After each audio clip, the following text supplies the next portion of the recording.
नमस्कार, मैं हूं रेणु अग्रवाल। आप देख रहे हैं एसकेपी लाइव न्यूज। धार के पीजी कॉलेज ग्राउंड पर आज मोदी जी के सुनने के लिए भारी तादाद में लोग पहुंचे। प्रधानमंत्री नरेंद्र मोदी विजय संकल्प रैली को संबोधित करने निर्धारित समय से देर से पहुंचे। सफेद कुर्ता, सफेद चूड़ीदार, ग्रे जैकेट पहनकर मोदी जी मंच पर पहुंचे। पहुंचते ही कुशाभाऊ ठाकरे पंडित दीनदयाल उपाध्याय की तस्वीर पर फूल चढ़ाए, लोगों को हाथ हिलाकर अभिवादन किया। मोदी जी ने मंच से भरी हुंकार कांग्रेस एवं कांग्रेस के नेताओं को खूब घेरा। वहीं मध्य प्रदेश सरकार पर भी किए कटाक्ष। जनता मोदी मोदी के नारे लगाती रही। देखें खबर एसकेपी लाइव न्यूज पर। धन्यवाद के लिए मैं कहना चाहता हूं, पहले उस बात के लिए धन्यवाद दें। और इसी कारण से जब ये घटना हुई एयर स्ट्राइक की तो पूरी दुनिया मोदी जी के साथ भारतीय जनता पार्टी की सरकार की। भारत माता की, भारत माता की। इस क्षेत्र के लोकप्रिय सांसद ठाकुर जी से, श्रीमती नीना वर्मा जी से, श्रीमती रंजना बघेल जी से आदिवासी परंपराओं के अनुसार साफा, तीर और मूर्ति लेकर आतंकियों के घर में घुस करके दिया जा चुका है। भारत ने अब आतंकियों और आतंक के सरपरस्तों को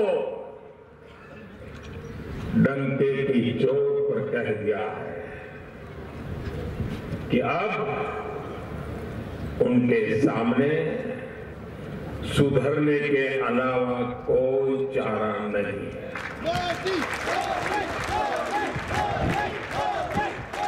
और अगर वो फिर भी नहीं सुधरेंगे तो फिर क्या किया जाएगा, क्या होगा, ये भी उन्हें बता दिया गया। भाई और बहनों, आप मुझे बताइए, भाइयों बहनों आप मुझे बताइए, आतंकियों को सजा देना जरूरी था या नहीं था? ऐसे नहीं, जवाब बड़े बड़े लोगों के कान तक पहुंचना चाहिए। आतंकियों को सजा देना जरूरी था या नहीं था? आतंक के आकाओं को दो टूक संदेश देना जरूरी था या नहीं था?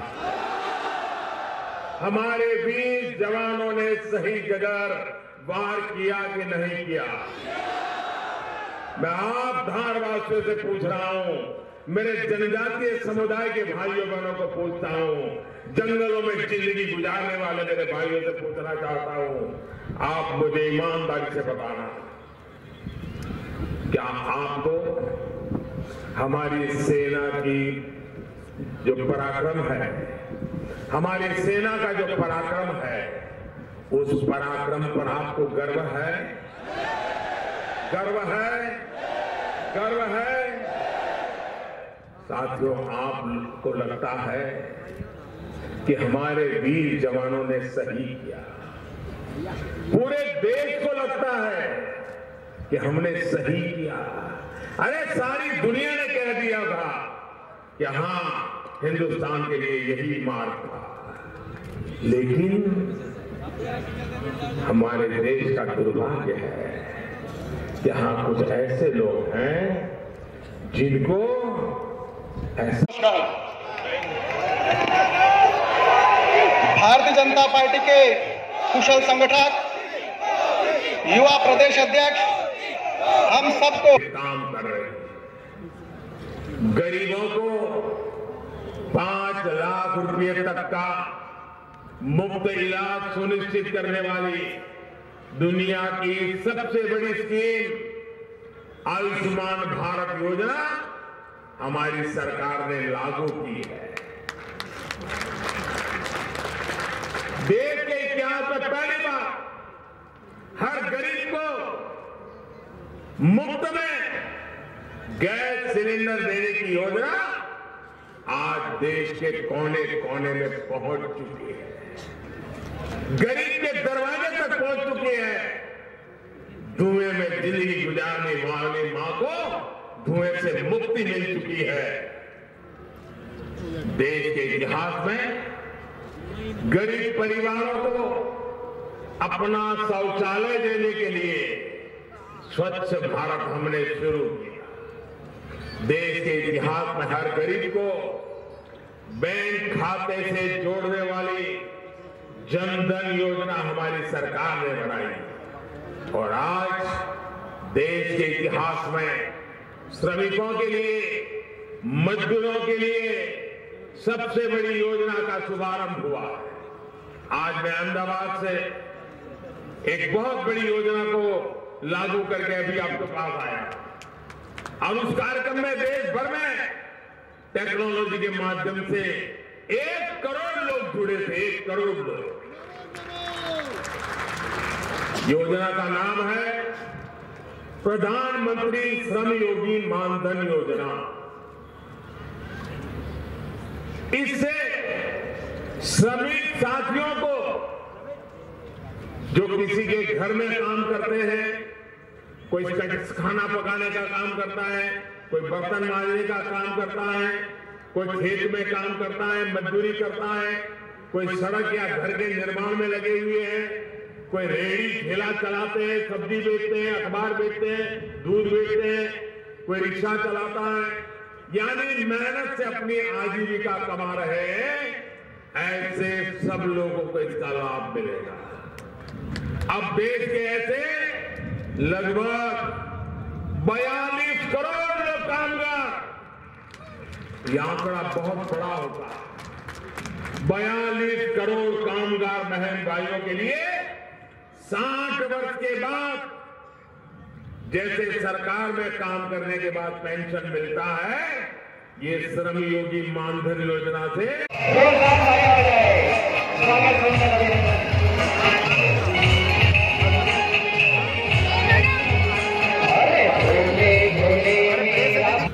हमारे देश का दुर्भाग्य है कि यहाँ कुछ ऐसे लोग हैं जिनको ऐसा नहीं लगता है। भाइयों और बहनों, जिस पार्टी ने सबसे लंबे समय तक देश पर शासन किया, जिस पार्टी के नेताओं ने हमारी पराक्रमी सेना के हाथ बांध करके रखे, उसके नेता अब हमारे वीर जवानों के सामर्थ्य पर सवाल उठा रहे हैं। और इसमें भी मध्य प्रदेश के एक नेता जरा और आगे नजर आते हैं। साथियों, आज सुबह ही इन महाशय ने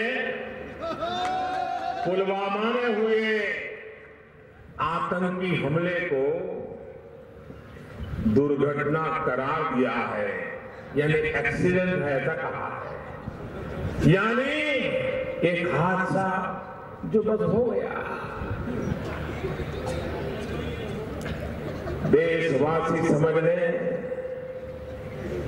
ये ऐसे ही नहीं बोले हैं, ये इनकी मानसिकता है, ये इनकी रगों में पड़ा हुआ है। आतंकियों को बचाने के लिए, उनका पक्ष लेने के लिए अब ये उनके द्वारा किए गए हमले को सिर्फ एक हादसा बता रहे हैं। आप मुझे बताइए, क्या पुलवामा में जो हुआ वो हादसा था क्या? एक्सीडेंट था क्या? क्या ये आतंकी हमले की राक्षसी कृत्य की गंभीरता को कम करने की कोशिश है कि नहीं है? साथियों, नामदार परिवार के ये वही खास सिपाही सालार हैं जिन्हें आतंक को बढ़ावा देने वाले अब शांति दूत नजर आने लगे। ये वही महोदय हैं जिनको दुनिया का सबसे बड़ा आतंकी ओसामा बिन लादेन शांति दूत लगता था, यही वो माता की आज मध्य प्रदेश की इस पवित्र धरती पर राजा किसानों का कर्ज माफ हुआ क्या? अगर कर्ज माफी नहीं हुआ तो मुख्यमंत्री तो जरूर बदल गया होगा। क्या बदला है क्या मुख्यमंत्री? बदला है क्या? उन्होंने जिसको बिठाया था वही है ना, जिसने वादा किया था वही है ना। अब बताइए, ये मध्य प्रदेश के लोगों के साथ वादा खिलाफी है कि नहीं? या आपके हाथ में धूल झोंकी कि नहीं झोंकी? ये झूठ बोलने में माहिर है कि नहीं है? ये लोगों को मूर्ख बनाने का खेल खेलते कि नहीं खेलते? भाई और बहनों, इनको ना किसान की फिक्र है, न उन्हें जवान की, और न ही उनको देश के नौजवान की चिंता है। इन्हें सिर्फ धोखा देना आता है। धार को भी लोगों ने हमेशा धोखा ही दिया है। आप मुझे बताइए, इंदौर दाहोद रेल लाइन का भूमि पूजन 2008 में किया गया था कि नहीं? उसके बाद वो भूल गए नहीं भूल गए? वादा खिलाफी की कि नहीं की? आपके पीठ में छुरा भौंका कि नहीं भौंका? अब हमारी सरकार इस काम को पूरा कर रही है भाई। जब शिवराज जी की सरकार यहाँ थी तो विकास के बहुत से कार्य हुए। उनकी सरकार के जाने के बाद और कांग्रेस सरकार के आने के बाद अब मध्य प्रदेश की क्या स्थिति है, आप और यहाँ के लोग खुद महसूस कर रहे हैं। साथियों, मध्य प्रदेश में सिर्फ कांग्रेस सरकार ही नहीं आई है, ये कांग्रेस कल्चर भी फिर से लौट के आ गया है। और 15 साल से ऐसे भूखे थे, एक साथ टूट पड़े हैं सारे। एक तरफ मध्य प्रदेश के विकास पर ब्रेक लगाने वाला कल्चर है, तो वहीं भाजपा सरकार ने राज्य के विकास लिए, धार के विकास के लिए लगातार काम किया है। धार, छोटा उदयपुर देख रहे हैं। अब बैठ जाओ अपने स्थान पर। एक बार युवा वर्ग थोड़ा खड़ा हो जाए, युवा मोर्चा बाकी थोड़ा जोर से।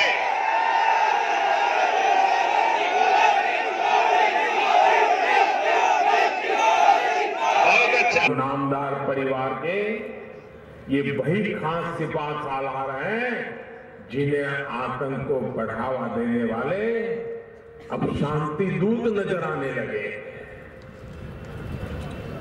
ये वही महोदय हैं जिनको दुनिया का सबसे बड़ा आतंकी ओसामा बिन लादेन शांति दूत लगता था।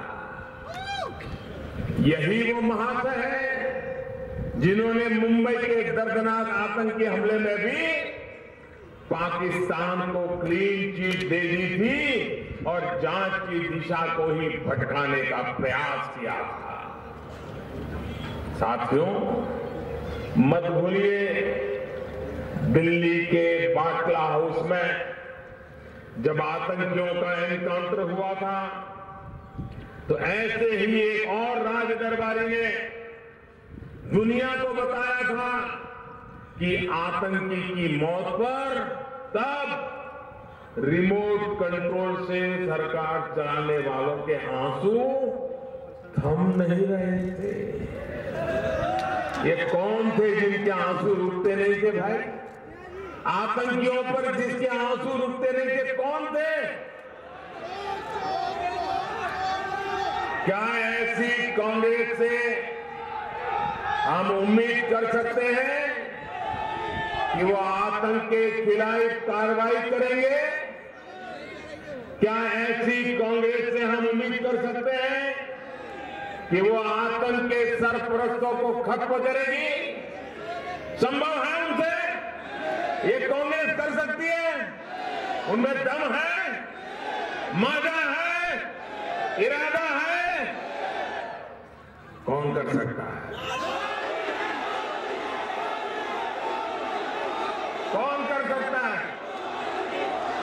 आतंकवादियों का मुकाबला कौन कर सकता है? आतंकवादियों का खात्मा कौन सा कर सकता है? मोदी ने 125 करोड़ देशवासी कर सकते हैं दोस्तों। ये ताकत हिंदुस्तान में है। आतंकवाद के खिलाफ नरमी से इसी कांग्रेसी रवैये की वजह से पहले आतंकियों को मुंहतोड़ जवाब नहीं मिल पाया और आज ये एयर स्ट्राइक और सर्जिकल स्ट्राइक पर सवाल कर रहे हैं। मोदी मोदी मोदी हर हर मोदी, घर घर मोदी, हर हर मोदी, घर घर मोदी। ये वही महोदय है जिनको दुनिया का सबसे बड़ा आतंकी ओसामा बिन लादेन शांति दूत लगता था। यही वो महाशय है जिन्होंने मुंबई के दर्दनाक आतंकी हमले में भी पाकिस्तान को क्लीन चिट दे दी थी और जांच की दिशा को ही भटकाने का प्रयास किया था। साथियों, मत भूलिए दिल्ली के बाटला हाउस में जब आतंकियों का एनकाउंटर हुआ था तो ऐसे ही एक और राज दरबारी ने दुनिया को बताया था कि आतंकी की मौत पर तब रिमोट कंट्रोल से सरकार चलाने वालों के आंसू थम नहीं रहे थे। ये कौन थे जिनके आंसू रुकते नहीं थे भाई? आतंकियों पर जिसके आंसू रुकते नहीं थे कौन थे? क्या ऐसी कांग्रेस से हम उम्मीद कर सकते हैं कि वो आतंक के खिलाफ कार्रवाई करेंगे? क्या ऐसी कांग्रेस से हम उम्मीद कर सकते हैं कि वो आतंक के सरपरस्तों को खत्म करेगी? संभव है उनसे? ये कांग्रेस कर सकती है? उनमें दम है, मादा है, इरादा है? कौन कर सकता है? कौन कर सकता है? आतंकवादियों का मुकाबला कौन कर सकता है? आतंकवादियों का खात्मा कौन सा कर सकता है? मोदी ने 125 करोड़ देशवासी कर सकते हैं दोस्तों। ये ताकत हिंदुस्तान में है। आतंकवाद के खिलाफ नरमी से इसी कांग्रेसी रवैये की वजह से पहले आतंकियों को मुंहतोड़ जवाब नहीं मिल पाया और आज ये एयर स्ट्राइक और सर्जिकल स्ट्राइक पर सवाल कर रहे हैं। लेकिन जब इनकी सरकार थी तब क्या होता था? आज जिस तरह हम आतंक और आज ये एयर स्ट्राइक और सर्जिकल स्ट्राइक पर सवाल कर रहे हैं।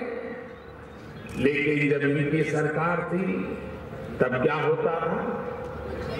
आज जिस तरह हम आतंकियों के ठिकानों पर स्ट्राइक करते हैं, आतंकियों के स्लीपर सेल पर स्ट्राइक करते हैं, लेकिन ये हर आतंकी हमले के बाद चुप बैठ जाते थे या फिर हमारे वीर जवानों की कार्रवाई पर आंसू बहाते थे।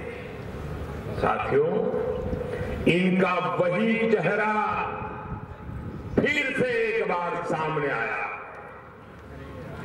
एयर स्ट्राइक पाकिस्तान में हुई, लेकिन सदमा भारत में बैठे कुछ लोगों को लगा है।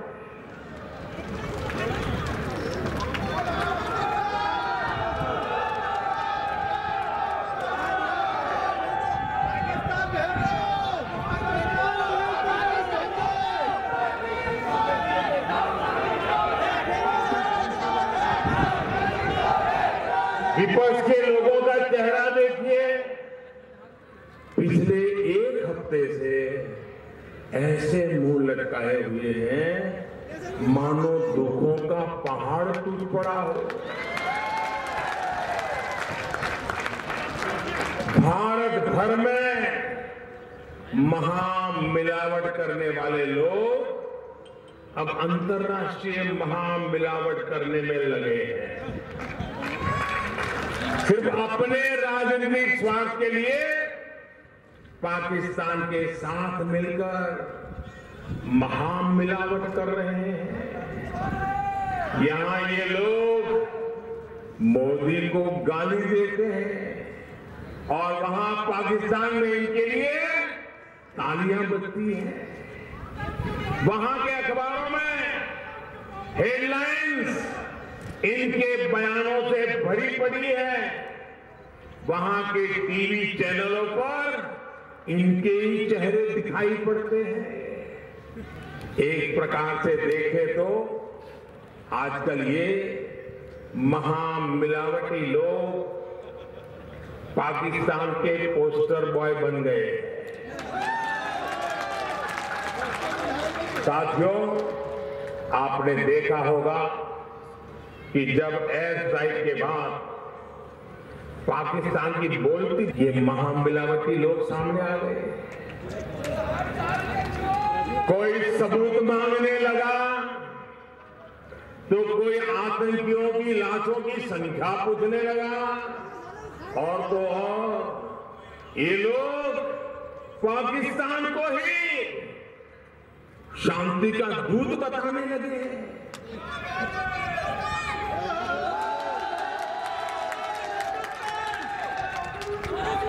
आपने देखा होगा यह अंतर्राष्ट्रीय महामिलावट एक सुर में राग आलाप रही है।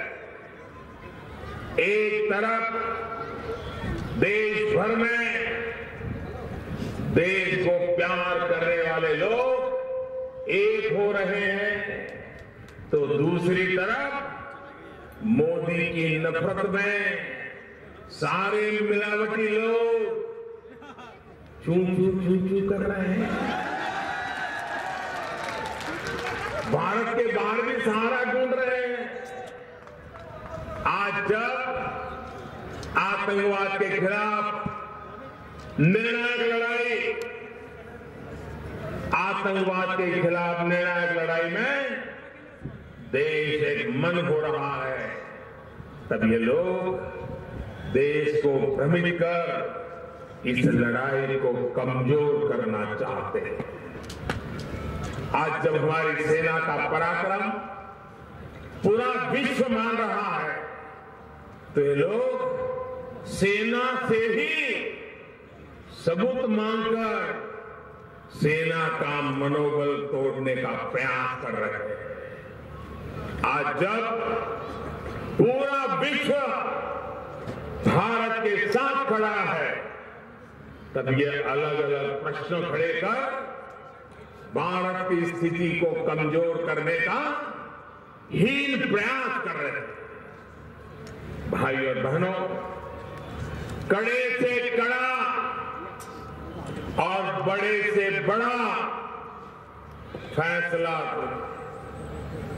तब आता है और फैसला लेने का हौसला भी तब आता है जब राष्ट्रहित सर्वोपरि हो। सिर्फ अपना परिवार का हित नहीं, भारतीय जनता पार्टी की सरकार के लिए व्यक्ति से बड़ा दल